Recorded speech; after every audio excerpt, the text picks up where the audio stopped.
So before I went to the US, I mean, I was so thankful that I got a chance to go to the US, but I was thinking, oh my God, okay, now this is when the new chapter of my life, I go there and like Unleashed. I was worried Yeah. that shit, everyone there is going to be so much smarter than me, so much better than me, so much this. Then I go there, I realize like, oh shit, every country has the same range of, you get really smart people, but you get dumbasses, you get assholes, you get really nice people. Yeah. And that was quite refreshing. Yeah. But the first few days, I think...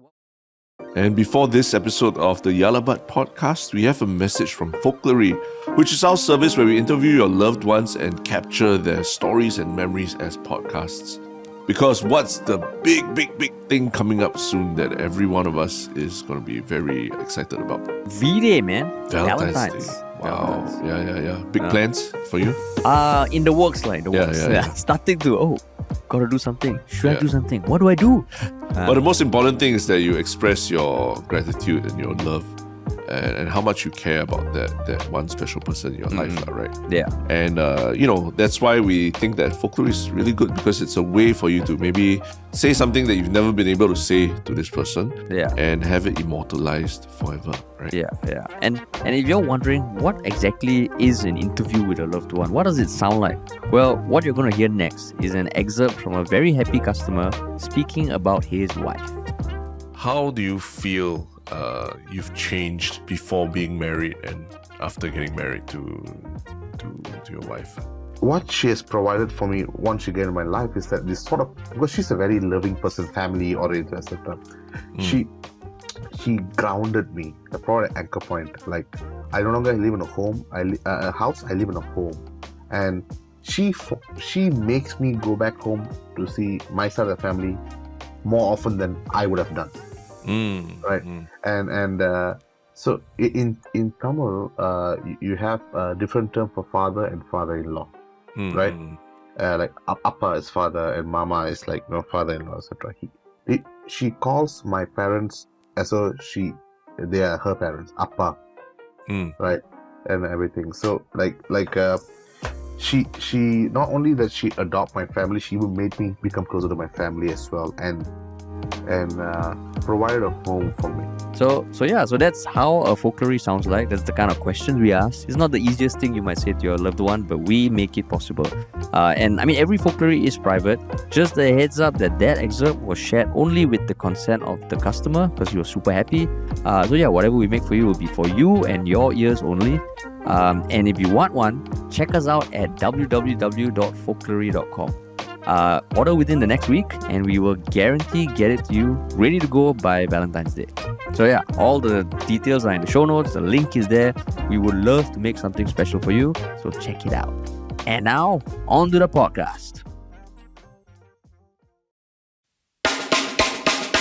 What's up, everybody? Welcome to another episode of Yala, your thrice weekly podcast where we talk about the hottest news with a touch of what, Terrence? Good old humor. Good old humor, man. You're a sky, and you're a sky full of stars. How? You ready or not? Ready? Getting there. Getting there. Getting there. I got like how many hours? 7 hours till the Coldplay. You got your rain boots ready in case of anything as well. Not say rain boots, but shoes that are water friendly. I think. Water friendly, yeah. Thinking about There's flooding going on. Everything. At the same time, I mean, we got standing tickets, but some of my friends are planning to go to the mosh pit, kind of like get as far front as possible. Oh, man.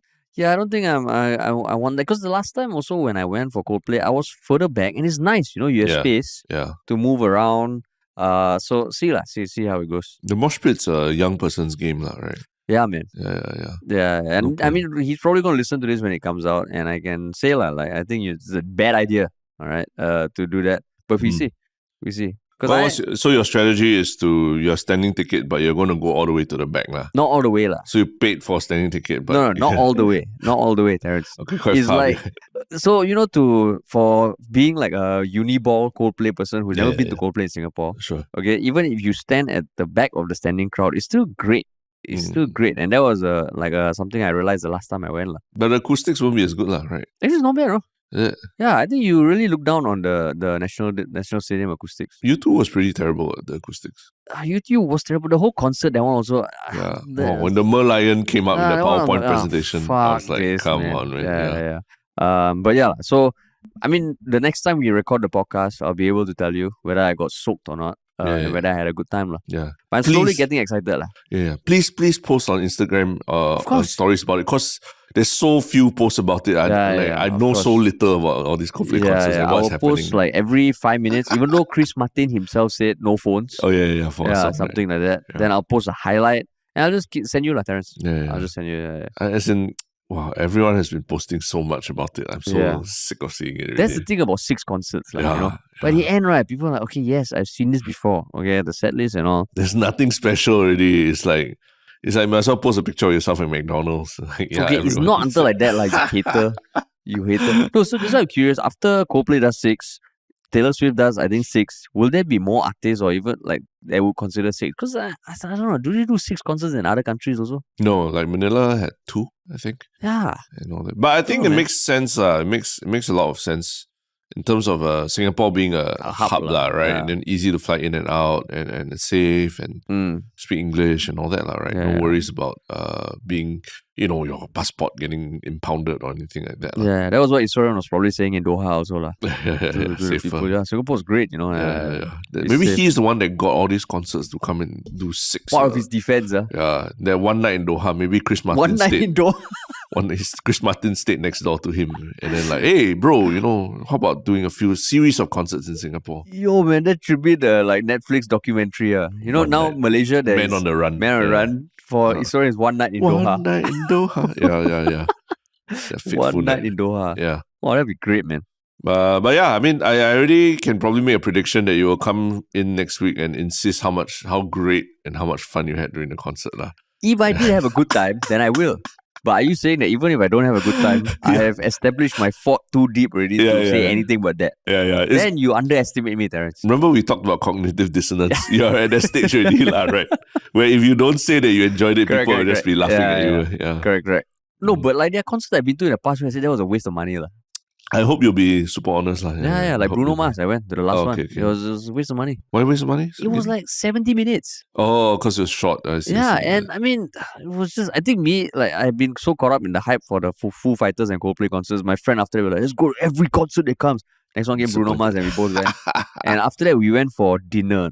After the concert, we went for that's how early it was. Yeah.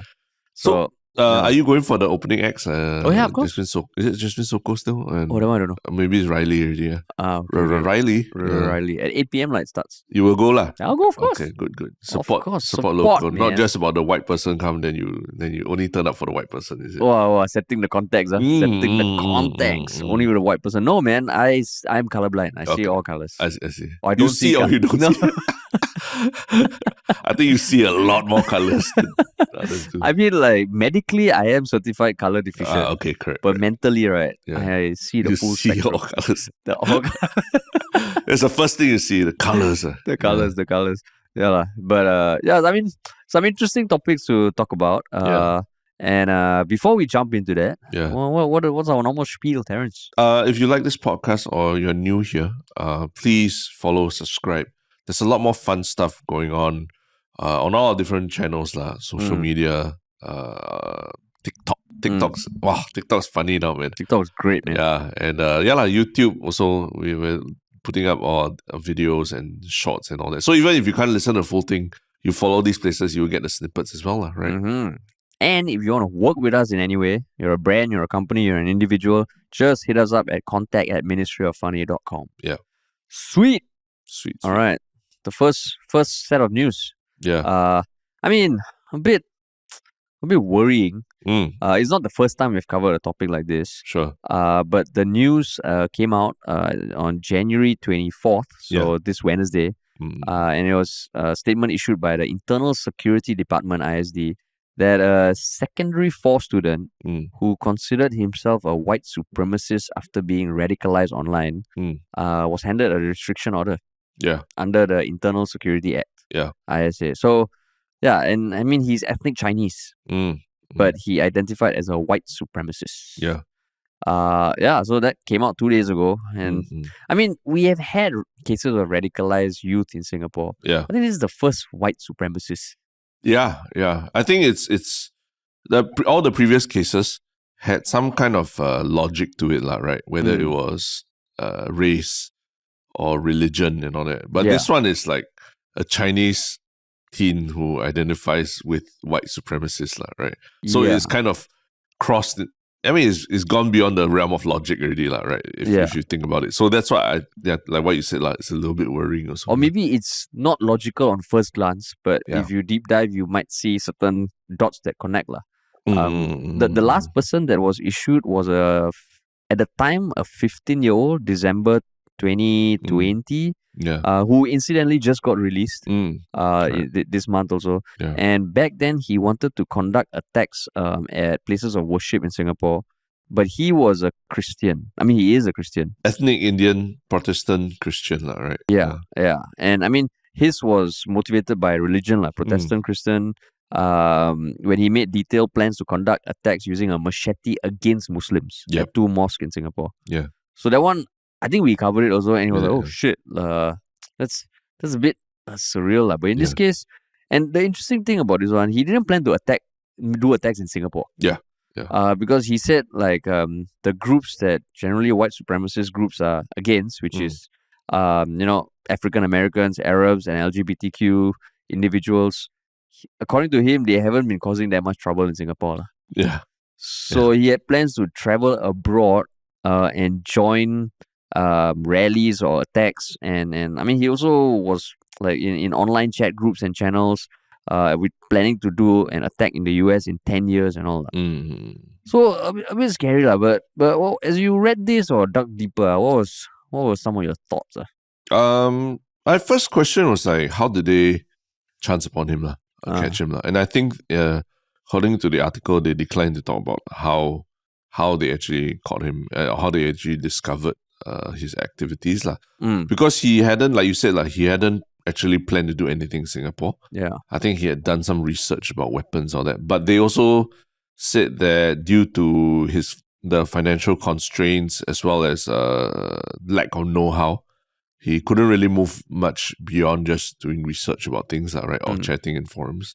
So what was the impetus to to apprehend him, right? Yeah, I think he was kind of like posting online. So, right? so to quote, they said the agency added that while he searched online for weapons, he did not take steps to actualize his attack aspirations as he lacked the financial resources and know-how to do so. So the youth had no plans to conduct any attacks locally, as he felt that these communities had not caused trouble in Singapore. There was no indication that the youth had tried to influence his family or friends with his extremist views, nor were they aware of his attack ideations. Yeah. So how did they, like, was it really just from his search terms? I think because so his background, right? He first got exposed to violent material 2022 after he saw videos by the far right personality Paul Nicholas Miller, who I myself had not heard of. Yeah. And then I was thinking also putting the name there, like, wouldn't it make more people want to watch? Yeah, I mean, I went to go and look up this person also. Yeah, and I mean, like, he makes videos of what, like a lot of hate speech and all. He's still making videos. No, I think he's in jail, prison. right? Yeah, he's in jail for weapons possession. But he's basically, a lot of far-right neo-Nazi ideology, espousing a lot of these conspiracy theories. But he was also like going on Omegle and cosplaying as Joker and talking to people on Omegle and stuff like that. Shit. So those videos came out. I don't know what was the outcome or the point of those videos, but yeah, it's just like any other right-wing personality, I would say. And I mean, apparently in between his videos, he would also push merch, lah. So I guess he had his own merch line. Correct. Then, so this Singaporean youth, I think by 2023, he developed the hatred for groups, African Americans, Arabs, LGBTQ. He and I mean, this is written in quotes, that he came to believe that African Americans were responsible for a significant percentage of crime in the US and deserve to, and I quote, die a horrible death. And he also believe in the Great Replacement Theory, which I never heard of before, but it was popularized by the Christchurch attacker. Basically, for white people in Western countries being replaced by immigrants. So when you read this, you're like, oh shit, this is I mean, then you start to think about the appeal of white supremacism, supremacism in Singapore, supremacism, supremacism in Singapore.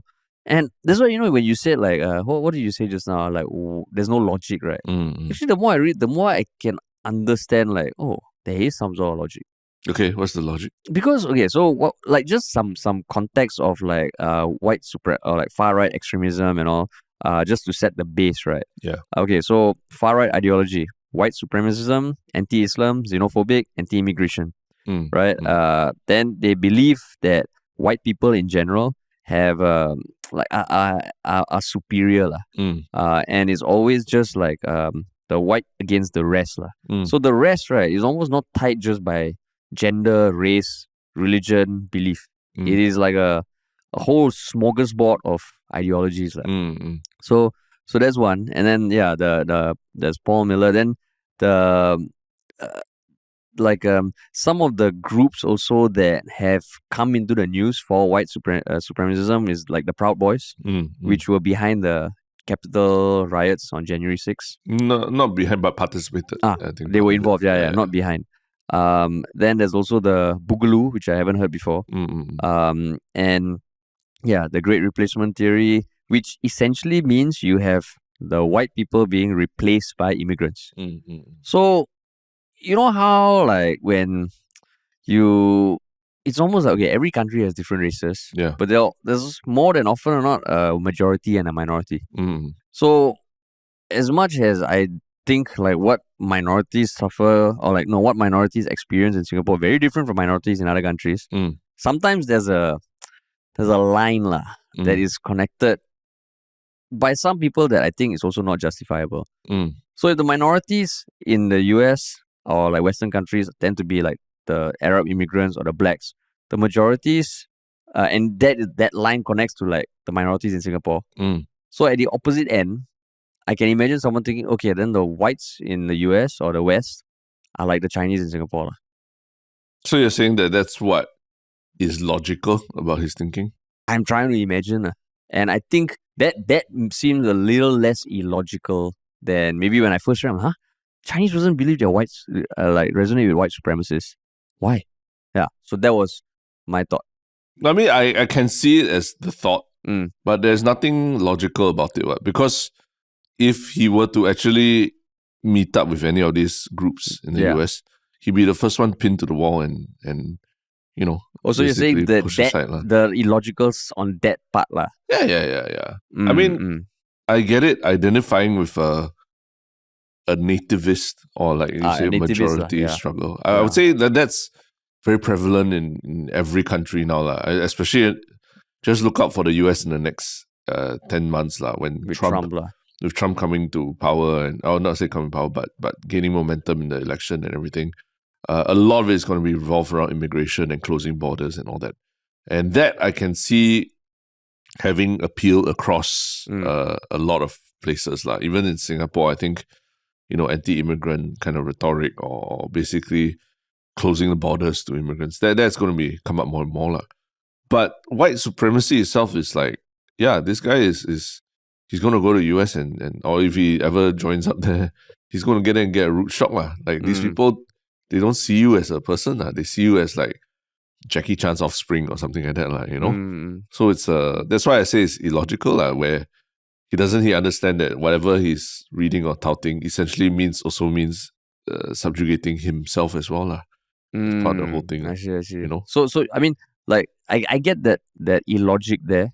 But I think like that's almost like further down the line once they've been radicalized and they actually go to a foreign country. But the threat still remains if they are radicalized in Singapore. Because he said that he doesn't plan to attack in Singapore because those groups have not caused much trouble. You can totally imagine someone who is radicalized by white supremacy, but also thinking that those groups are causing trouble in Singapore. And that's when it gets scary. And I think that's the appeal of white supremacism. Like, it's not tied by gender. It's like a very, you pick and choose, that kind of ideology, which is very scary. Yeah. And it's also like, I mean, as science mostly shows that it's all made up, right? With the Nazis and Hitler's.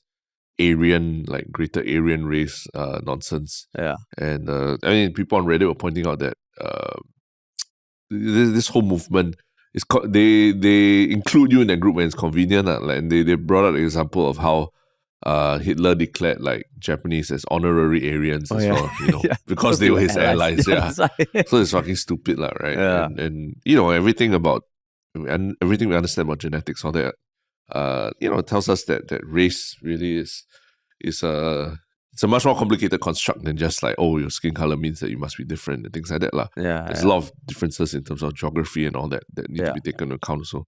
So yeah, this whole thing, I mean, I do kind of like, yeah, I'm not saying that it's logical, but I'm saying that I do understand maybe how this guy, he came about this, lah. Because I admittedly, even for someone like myself, growing up in Singapore, and then, you know, we're very westernized upbringing, lah, right? Where we're exposed to pop culture from the US, MTV, Britney Spears, and everything growing up.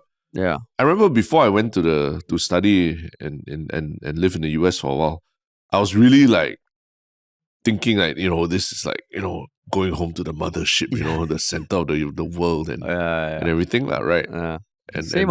Yeah, I was super excited, thinking that everybody will be so welcoming to, you know, like someone from Asia who's very westernized and understands pop culture and all that.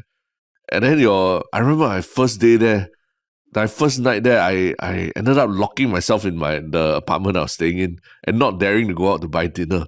Because Really? I just felt like, oh my God, this place feels so like I'm going to get shot and like, you know, the way everyone just looks so aggressive and unfriendly compared to, damn. you know, being in Singapore, lah. Yeah. So I mean, it was I mean, I think that's a separate issue in terms of crime and all that, lah, right? Yeah. But I think in the general, the shock of like, oh, this place is not as crazy welcoming as I thought it might be, lah. Yeah, that rang true for me. How about you? Like, you had what's your journey from you know, like thinking that America was this great place? Same thing. Growing up thinking like, wow, you know, if I interact with a white person, I have been like touched by white person or American or what? I think American would be the top tier, lah. You know? Okay. Because you grew up, I think culturally also, there was a lot of, I wouldn't say like white worship, but like it did feel like, oh, you know, like Caucasians in Singapore are, you know, they're somewhat like they're better.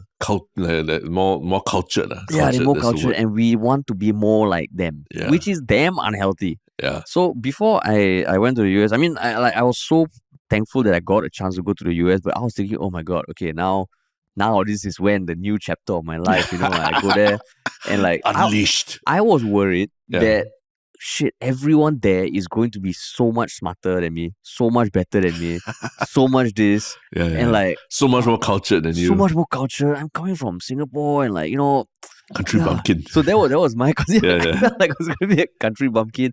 And I'm like, everyone there I meet is gonna be like another level, another tier. Yeah. Then I go there, I realize like, oh shit, every country has the same range of, you get really smart people, but you get dumbasses, you get assholes, you get really nice people. Yeah. And that was quite refreshing. But the first few days, I think what helped was that there was the International Students Orientation. Okay. And somehow I met my fellow minorities from like Asia, Sri Lanka and all. Yeah. Then slowly we got there. Then we picked up the people from the Caribbean, people from all. So it was one traveling contingent. Correct. Yeah, it's true. But I will say that, I mean, two of my roommates were American. One had been maybe out of the US, had a bit more open-mindedness. The other was very closed off. No passport. Had a passport, only been to certain part of Mexico once in his whole life. Yeah. Two very different things. So when talking to him, I really felt like an outsider. But yeah, like it was a culture shock, but not as maybe like, I remember thinking, more like towards, this is actually pretty cool, rather than like feeling scared initially. Yeah. So that was like our experience. I think the US is a very different place now. Yeah. Right. Yeah. But going back to like something we were talking about, I mean, one thing I wanted to highlight also, you know how when we have spoken about race issues in general in Singapore, it reached an unhealthy point where just by virtue of being Chinese or the majority, you already assume guilty. Right? The whole Chinese privilege thing. Yeah. Chinese privilege, which also I think, I mean, we made a few videos poking fun at that, Mm, and then we realized that term itself is very loaded. But mm. I think at the core of that, the moment someone just feels like they're the bad guy because of the way they look or they are, right, it can breed some sort of sentiment. Yeah. So that I can imagine, I mean, if I had to guess, it also maybe played a part in this. Just because you're the majority, you're assumed as the oppressor, the aggressor, which is also not fair. So yeah, so when I read Trump, actually, yeah, you can understand how someone could fall into that. Yeah. But do you think young people today, like, they're exposed to a lot more material out there, whether it's TikTok or even just they want to read up and all. Whereas back in our time, right, there really was it was a foreign concept, a lot of these things about living in the US and understanding how people lived there, right? Yeah. Everything we got was from movies and Mean Girls and how they packaged it and stuff like Friends. that. Yeah, Friends, exactly. That's what we thought life in the US was like. Yeah. Right? Do you think the kids today they would have that kind of similar to that kind of mentality that we had growing up, where everything in the West is better and all that? I mean, I think maybe there's still it's maybe less better. Is West is different. West is interesting. But the better thing I do feel, and younger folk listening, just correct me if I'm wrong. That is almost there's a bit more understanding that Asia is also part of the world. We also we are good at certain things, and there's less of that gap. Yeah, I think so, because I think we grew up at a time where China was not like a superpower and all that yet, right? And Asia in general, like, just K-pop, wasn't. man. Yeah. I mean, Asia now. Fucking Jungkook. Yeah, last time was really about you want to study overseas, you go US, UK, maybe Australia. But now it's like, we have met and talked to people who study in China, study in Korea, as they want to go to these places to study, right? Yeah. And we want to learn a language that is not French, Spanish, German, Italian, but like Korean or Japanese or something. And they understand the value of those cultures a lot more, right? Than we did nowadays. Yeah. And I don't blame. I don't put any blame on people our age for not being more open-minded, because at the end of the day, that was just really what we had, right? That's what we were exposed to. We did not have a lot of exposure to the cultural products of Asia that much, right?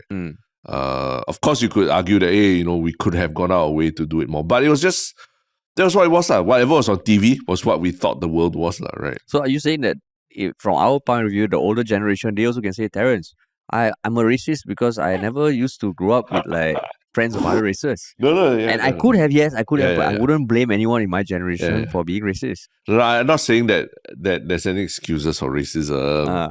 I'm saying that maybe, like, if you're thinking like if you're looking at an older person and thinking that, why you're so close-minded about certain things, right? There's probably an explanation to it, Not saying that they can't change, you can become more open-minded over time and all that. It's just that I'm saying we all like older generations, right? We all started from a very different place, And that's the same when I think about, my parents' generation as well. They started from a very different place and have very different thinking from us. And now when we talk to younger people, like even Tristen and all, we started from a very different place from him as well, right? Yeah. So I'm not saying anything about like racism is justified. I'm just saying that understanding why different generations have different beliefs and views about the world, and from there, then you try to, everybody try to learn a little bit, right? Yeah. But when they learn too much because of all the info that is out there, also, then you get like things like this, Yeah. Because I mean, it's really not that difficult. Like when you said you went to check out that white supremacist guy, right? You just went to YouTube, is it? Yeah. Google his name. His username is Gypsy something. Yeah, correct. And you could find videos, Yeah, everything. Yeah, everything. So that just it's fucking scary as shit, because that's not even the darker parts of the internet, no. Yeah. Not even Reddit or 4chan. Just Google. And it's just like, oh shit. And I think the regularity that we are seeing people get detained for radicalization feels like, I mean, 10 years ago, it was not even like fathomable, right? Yeah. Right. And it felt like, this terrorist thing is a very, like, it's not in our backyard. Then I think there was ones that planned attack from JB or something like that. I think that was the Yeah. first time we were like, oh, people are targeting us. Yeah. So this kind of thing is like, oh, scary shit, man. So what do you think? What do you think is the best way to wean him off these ideas of white supremacy and all that? I mean, that day I was speaking to an American parent whose kid was, is growing up in Singapore, right? And obviously, we're just talking about how safe Singapore is and all that. And then they are very happy, They're very happy that Singapore has this environment for the child that can walk around generally quite safely everywhere. And I'm saying, but at some point you got to, if they want to go back to the US, you got to expose them to the real world. So what are you going to do? So I was like suggesting that maybe the 18th birthday, you like drop them in West Philadelphia and let them live there in an apartment by themselves. West Philadelphia, for those who don't know, is like it's a very rough it's a rougher part of it's still right? A rough place. And it's from the Fresh Prince of Bel-Air, that song, West Philadelphia, born and raised. Yeah. Literally saying that, I was born and raised in a very rough place, and then I moved to LA. That's the Fresh Prince of Bel-Air song, right? Yeah. So I was saying, maybe 18 years old, you just drop him in West Philadelphia and let him live there for like 1 year, toughen him up a bit. Then how did they react? Just a polite, oh, good one, and then they walk away. No, it was funny. It was funny. It's a joke. Yeah, the joke landed, Harish. It's like it's like when you want to bring up like an eagle in captivity. Oh yeah, and you release it to the wild. The eagle will be fucked lah. Yeah, it'll die within like 2 weeks. So Singapore is captivity, and if you plan to release your child into like the rest of the world, you need to go through progressive an orientation process. Like every milestone, you need to just let them spend some time in the real world, and then come back to Singapore, the safe haven that is Singapore. Correct. Yeah, but I mean, like I think I'm also curious how they found this guy, because like what you said, there was no plan, right? But there's also some talk about whether white supremacism will grow in Singapore, and I actually think it is, man. Because of like I said, now there's almost like a menu item of what you want to be radicalized by. Yeah. Right. You pick and choose lah. It's like a diet lah. In fact, Straits Times had like some title of an article that was quite interestingly titled "The New Mix and Match Terror Threat." Who is a terrorist is no longer so easy to pin down. Recent attacks have been stoked by a hodgepodge of ideas. Blah, blah. Very interesting. But it's behind a paywall. I see. Again, like it's a very important article, Straits Times. Yeah. Kudos to CNA and Today for doing like explainers, talking about what white supremacism is. And ST did have one, but I thought that article like feels like, okay, it's hitting on the nail of something. Yeah. So, but anyway, like if you think about the flexibility of white supremacism, right? It actually is, man. Like basically you can target so many groups. Right. But doesn't it, I mean, it starts from a place where you must acknowledge that the white Anglo-Saxon Protestant like race is number one, right? Yeah. But when you say Protestant, there's a religious... WASP, right? WASP. There's a general understanding of what a white person is. Because I just watched that show a few weeks ago, the Black Klansman, right? And it was about white supremacists in the 70s and how a black police officer infiltrated the group and sort of stopped them from doing more harm. It's based on a true story, is it? It's a true story, yeah, true story. So it was quite interesting because I think they weaved in certain things about even how Jewish people were could have been implicated in their violence as well, right? As implicated in the sense they would have been targets of their violence or so. But it was such a how do you navigate that gray area of like defining who is a white person kind of thing. So yeah, I mean, kind of I think that movie was really interesting because it came out I think in 2018 in the midst of Donald Trump's presidency and then all the George Floyd. George Floyd. A lot of white I think the Ku Klux Klan did a march, right, with tiki torches and all that during the period. So yeah, even though it was a story about something that happened in the 70s, it felt very relevant to the times today.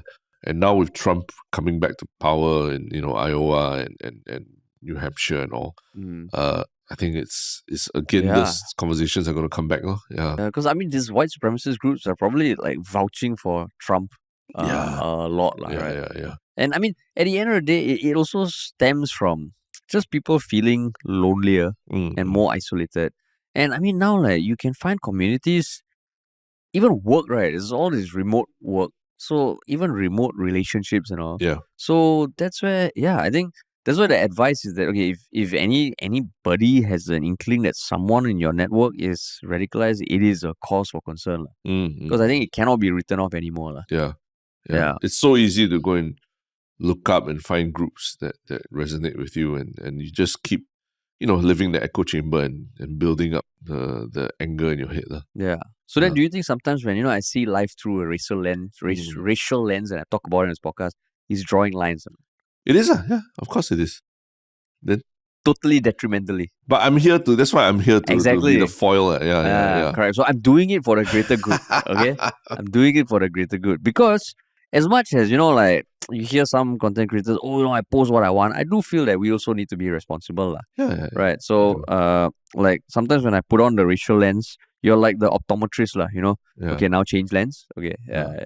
But even then, sometimes it's not just putting on the racial lens for the sake of it. It's sometimes something stick out, and I think it's worth talking about. I'll bring it. That's what I'm talking about. Yeah. And I'm okay to go there. I think that's the superpower that we have, that we built up here, right? Yeah. We're okay to walk to the edge, peer over, and the other person slaps the other person, right? or pull the other person back, or even just yourself, just being able to look over the edge and then turn around and walk away and say, hey, okay, we saw what it looks like. I don't need to jump there, right? Yeah. I think that's a very underrated superpower that we need to build up in our kids today, Yeah, and also like the fact that we have this community that sometimes can solve differences between us that we cannot agree on.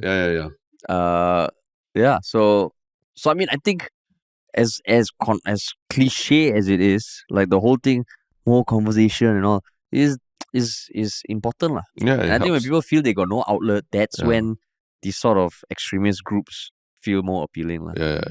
So, what was your number one thing about the US that you loved and you wanted to go and do when you were in the US? When you first got a chance to go to the US and all? Oh, you mean not like life aspirations, just to do it? Yeah.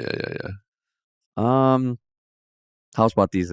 Oh, house parties. Oh, you were just waiting to attend house parties. You watch all those movies, I'm like, Singapore, I never used to go clubbing and all. Like clubbing, I was like, ugh. But like house parties and, like just living that life. I won't deny, in the movies, I'm like, wow, is it like that? Oh, wow. Yeah. But I mean, immediately I went to house parties in US, and like after 1 or 2 house parties, I was like, this is so fucking lame. Because in Singapore, we were already like going out to bars and drinking and clubbing between 18 to 21, right? During when you were in army and all that.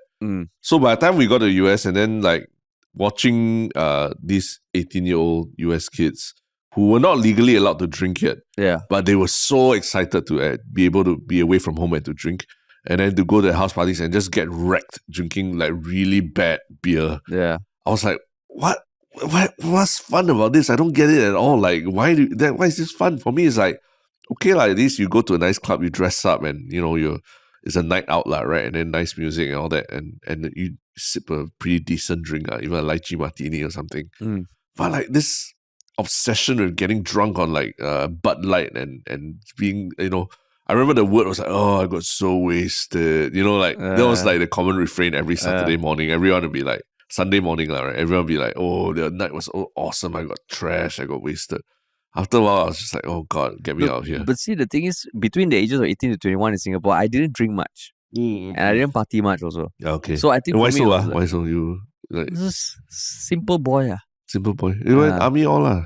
But army also like it was staying for quite a bit, and I was still playing a lot of sports. Oh, okay. Maybe that's the thing. So getting hammered was really not the best thing.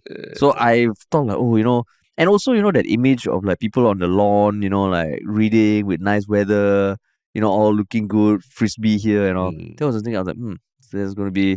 But to a certain extent, that was true. That was in the summer. In the summer, or spring and all. And like the house parties, I think it's more about just being with friends. In a setting that is not a club. So there's the extreme of house parties, but like just good friends hanging out.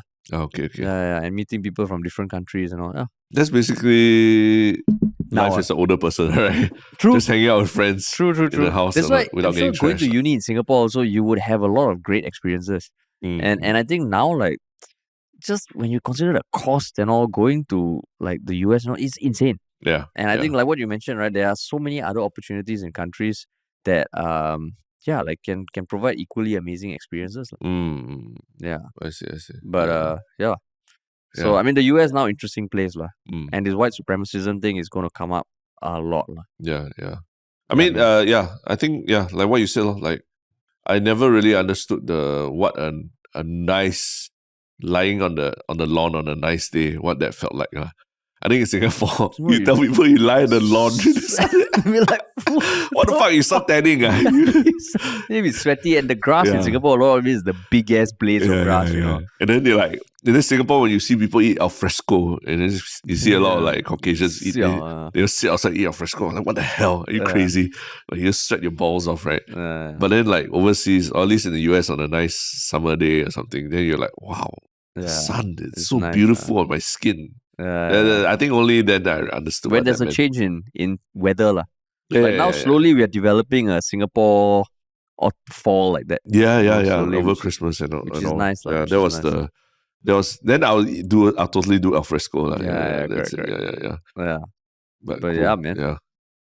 Cool. But yeah, kids, stay away from white supremacy. Just to sum up the whole discussion, stay away from white supremacy. Right? Stay away from like unhealthy stuff, too much drinking, cigarettes, and white supremacy. Correct, yeah. Yeah, man. That's right. Cool. But yeah, speaking of Chinese privilege, our next topic is also something that's very close and dear to the heart of Mr. Racial Lens himself, Harish. And what is this topic? I mean, it was the peculiar practice of like banks issuing fit for gifting notes. Basically, not fit for gifting, new notes ahead of Chinese New Year, which falls on February 10th. So January 24th was the first day where people could withdraw from ATMs, but also you can pre-book your slot to withdraw it from banks, and there's also walk-ins. So the lines were long as shit. So then I was just thinking like, why? I mean, okay, I can understand why new notes feel pretty awesome. Yeah. But I totally forgot that this has been done over the past few years also. Or at least last year, maybe the years before that there was COVID.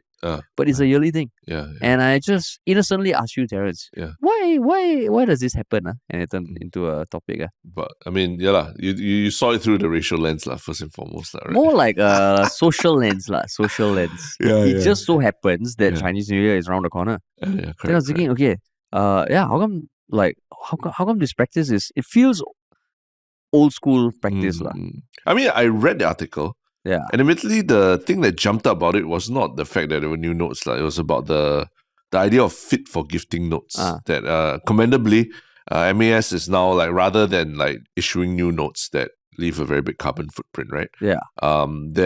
They're issuing fit for gifting notes, which are actually notes that have been verified to be, in a decent quality to be gifted, right?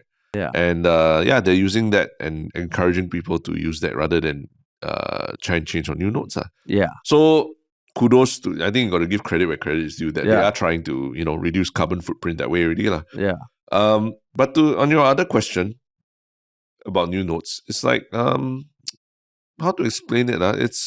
Because when you give ang pao and all that, it's meant to be a gift, right? It's a gift. It's not a transaction.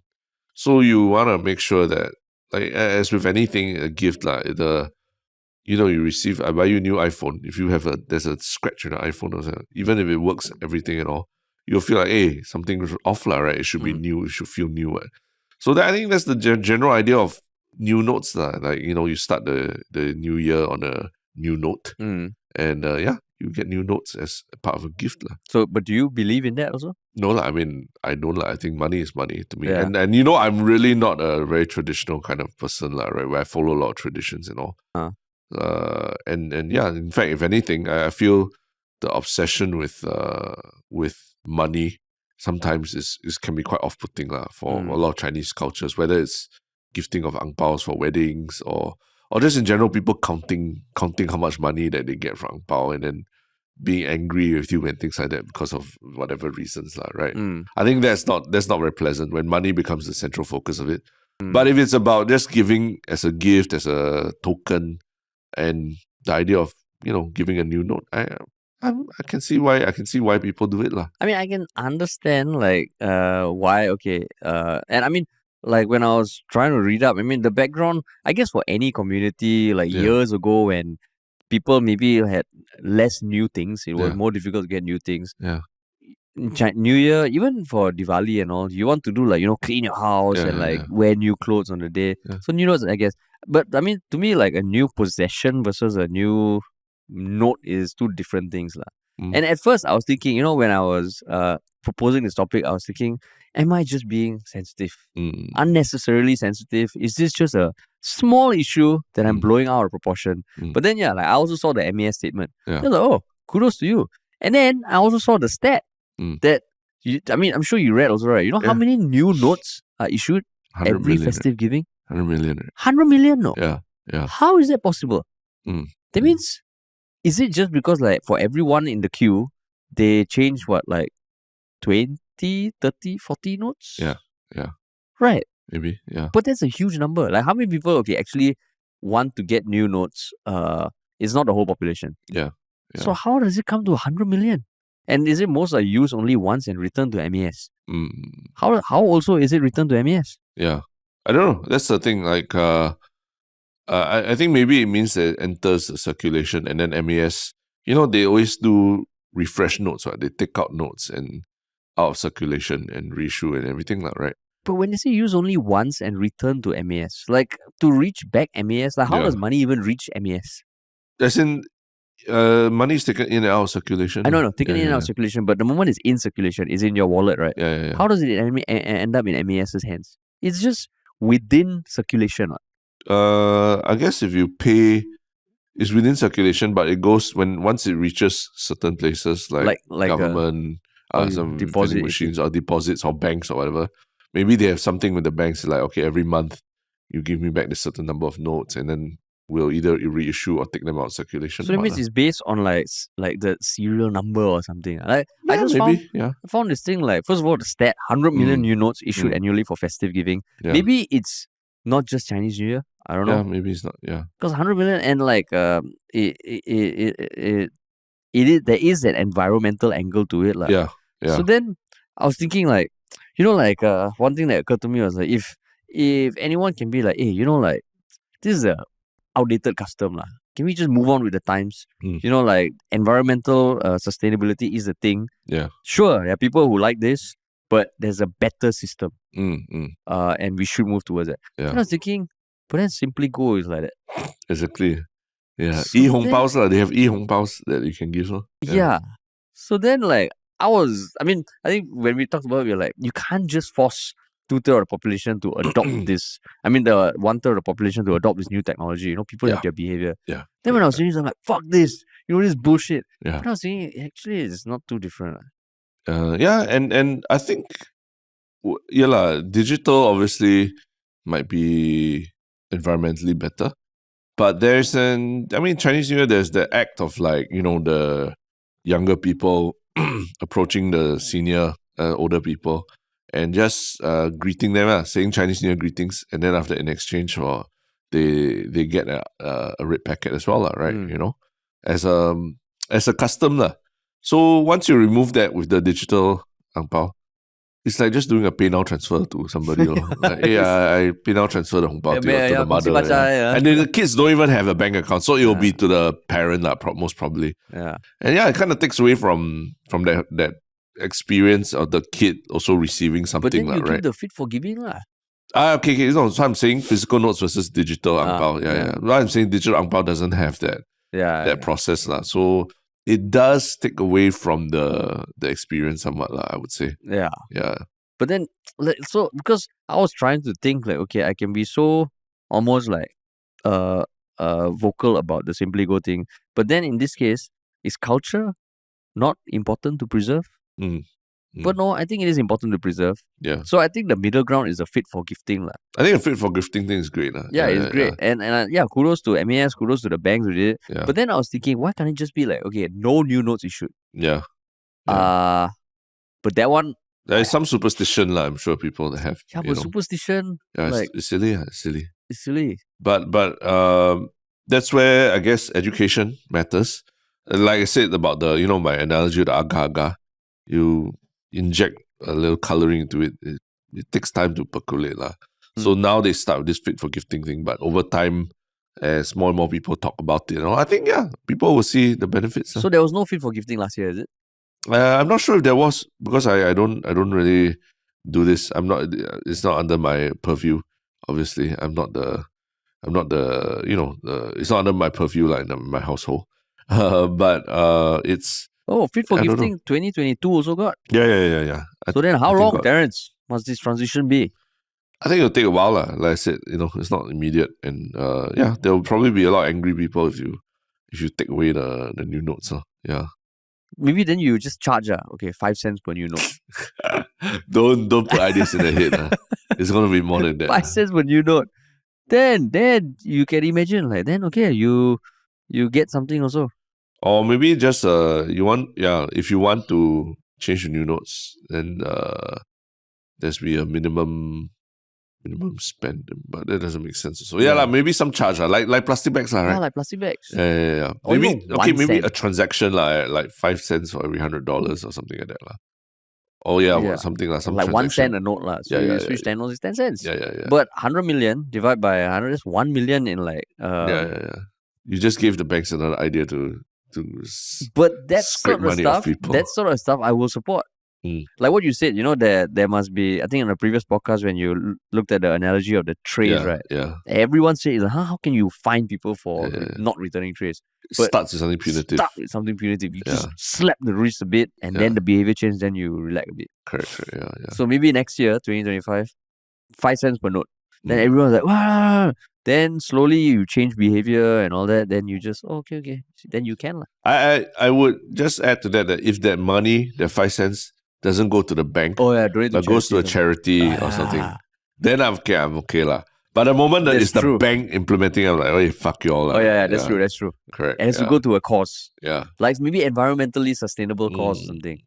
Like the MES directs it to charities or whatever lah. Yeah. At least then I know it's not less just paying for somebody's bonus. Yeah, they're not squeezing something out of something that based on a custom. Noble, Yeah. Oh, okay. But we'll see. We'll see. Like I guess see. Yeah. This year you are not receiving any ang paos already lah from friends or anything. Oh, is it? Because you're married, right? Oh yeah, that's true. You're done already. You're out of circulation. Out of circulation already. Out of circulation. That's true. Out of circulation. Yeah. But on to our one Shiok comment. And what is your one Shiok comment after last week's basically deep dive into TikTok? Do you have something that's a bit more sane?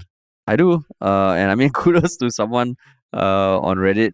Episode 484, the Simply Go U-turn and the Old Chunky cost $7 in London. From the Night Cat. NYETKATT. So they posted, as someone who used to work in retail, I would get annoyed when customers make remarks like, so expensive at our prices. Come on, it's not as if the staff who is being paid a pittance has any control over the price. I can totally understand why the OCK auntie gave you guys that look. This was in relation to the little anecdote I shared in the previous episode where we were walking past the Old Chunky in Singapore and the price is now higher lah. Yeah. And you just you scanned it, you pointed, you're like, oh, so expensive. And then you sashayed off. Yeah. So to correct the thing, the auntie gave me the look, not Terence the look. So I appreciate the feedback from someone who works in retail who says that, that might not be the nicest thing to say lah, Terence. The thing is, I wasn't saying it audibly for the auntie to hear. I was saying it for you all to hear. Heard it. I didn't look at her like, wow, so expensive, and then walk off. I was like just looking at it. Oh, it's so expensive, and then I turned away. Then you happen to be behind me. That's what I was saying. The look on her face. The look on her face, like, it's not my fault. So thank you, Nightcat, our wonderful Reddit community. What about you, man?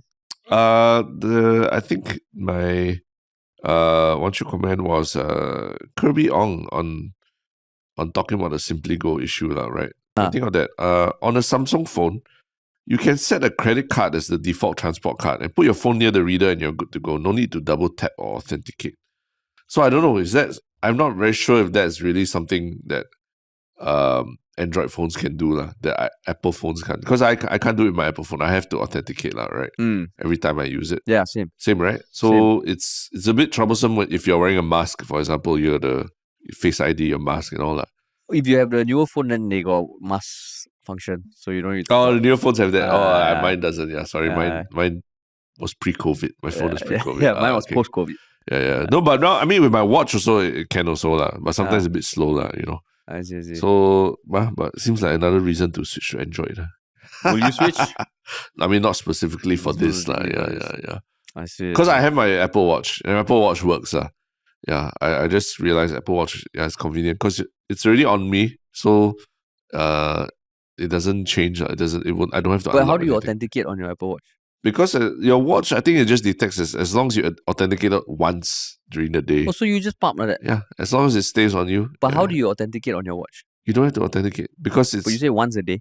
As in the morning when you wake up, you put on the watch, you authenticate, you put in whatever code. And it's on you, yeah. And the watch knows that it's been on you, it's the same person and everything. So the moment you take it off, then you have to authenticate again. Yeah. That's smart, Smart, yeah. So, and it can there's a dance where it knows that the phone is with you.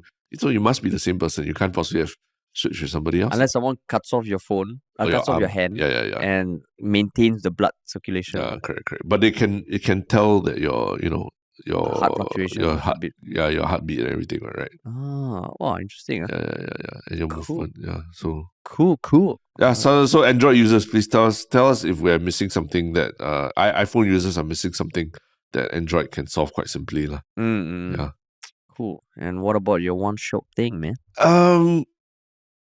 My one Shiok thing is I actually started watching Man on the Run.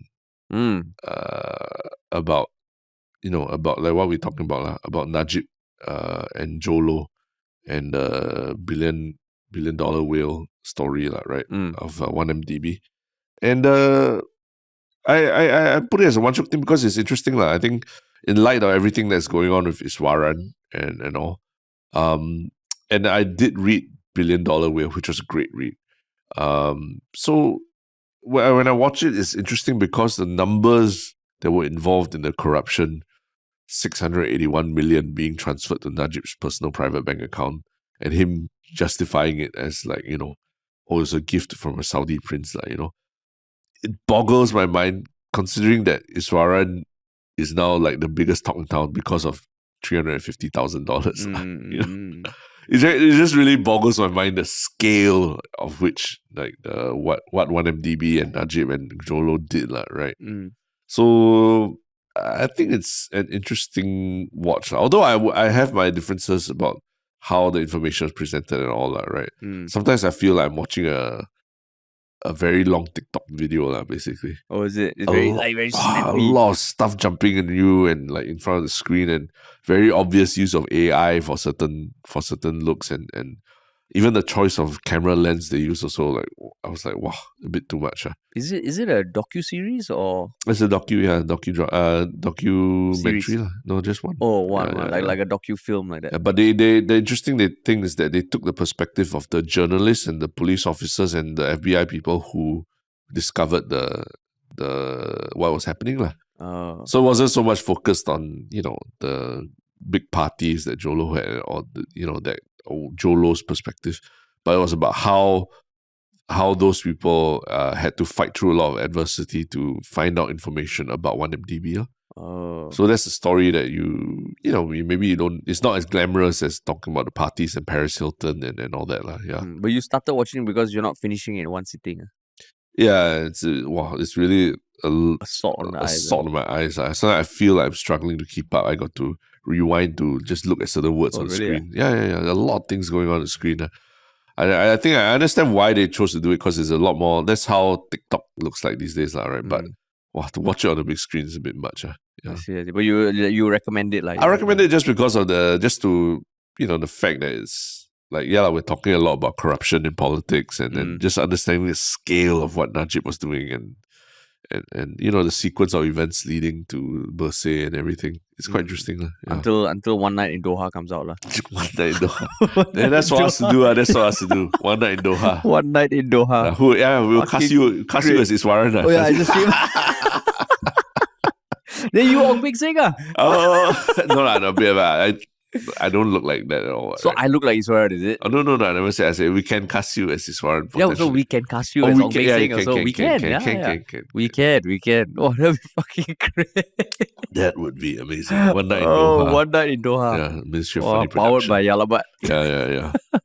Oh, cool. Okay, cool. My one Shiok thing is it's a short video that I chanced upon on Reddit, and then I found out it was actually a video put forward by Oxford Sparks, which is part of Oxford Education, Oxford University, where they kind of turn interesting papers into entertaining videos. So the title of the video is "Why Do I Always Spill My Coffee?" So apparently, someone from Oxford, Ji Won Han, wrote a paper on the physics of spilling coffee. And they won a fluid dynamics IG Nobel Prize. Oh, it's wow. not a Nobel Prize, but it's a distinguished prize, I guess. Okay. So essentially what this person wrote about is when you're walking in your normal grip, right, by the side, the reason why coffee spills is because the frequency of the fluctuation of the coffee matches the frequency of your walk. Okay. And both are about 4 hertz. Okay. So because you do that, then it resonates and then it gets wider and wider. Yeah. So the way to combat it is, it's just certain things. Either you hold your mug and walk backwards, or you use the claw grip, which is from above.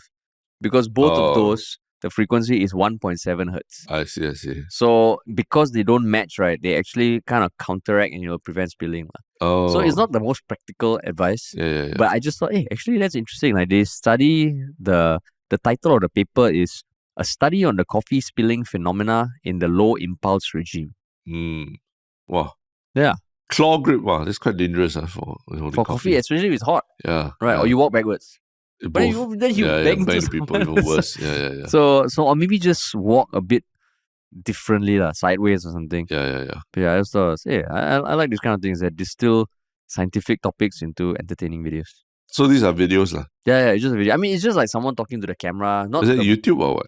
Yeah, it's on YouTube, but it's by Oxford Sparks, which is, I think, a division of University of Oxford that believes that science is for everyone, for enjoyment, for enlightenment. Got it. Yeah, so it's basically you have all the technical research, but you come here and they make it more accessible. I see. It's quite cool. Interesting. Yeah, man. All right. That's all for. Oh, that's it for the week, man. That's it for the week. Yeah. This is the pre-Coldplay episode. Pre-Coldplay for Next episode will be the post-Coldplay. We'll wait to hear Harish's review about how much he enjoyed it. After I post 2,000 IG stories.